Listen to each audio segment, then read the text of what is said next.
Good afternoon, Sir Pascual. My name is Lawrence Elabos from Dash 3 and this is my video. The application of IoT in maritime sector. The Internet of Things or IoT has revolutionized various industries, and the maritime sector is no exception. By incorporating IoT technology into maritime operation, significant advancements can be made in terms of efficiency, safety, and sustainability.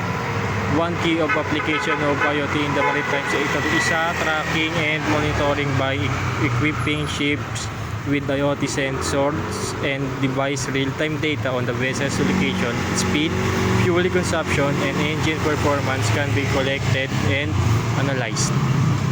This not only helps in optimizing routes and schedules but also enhance safety by enabling early detection of potential issues.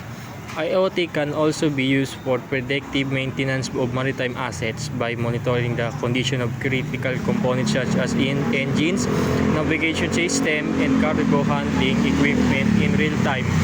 Maintenance can be scheduled proactively based on actual usage and performance data. This can help prevent costly breakdowns and downtime, ultimately saving time and money. Furthermore, IoT can improve cargo tracking and logistics in the maritime sector by using IoT-enabled devices to monitor the condition and location of cargo in real time.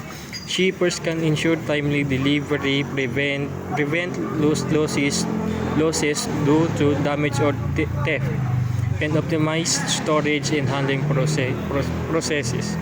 In conclusion, the application of IoT in the maritime sector offers a wide range of benefits, including enhanced operational efficiency, improved safety, and reduced environmental impact by embracing IoT technology. The maritime industry can stay competitive in the digital age and pave the way for a more connected and sustainable future.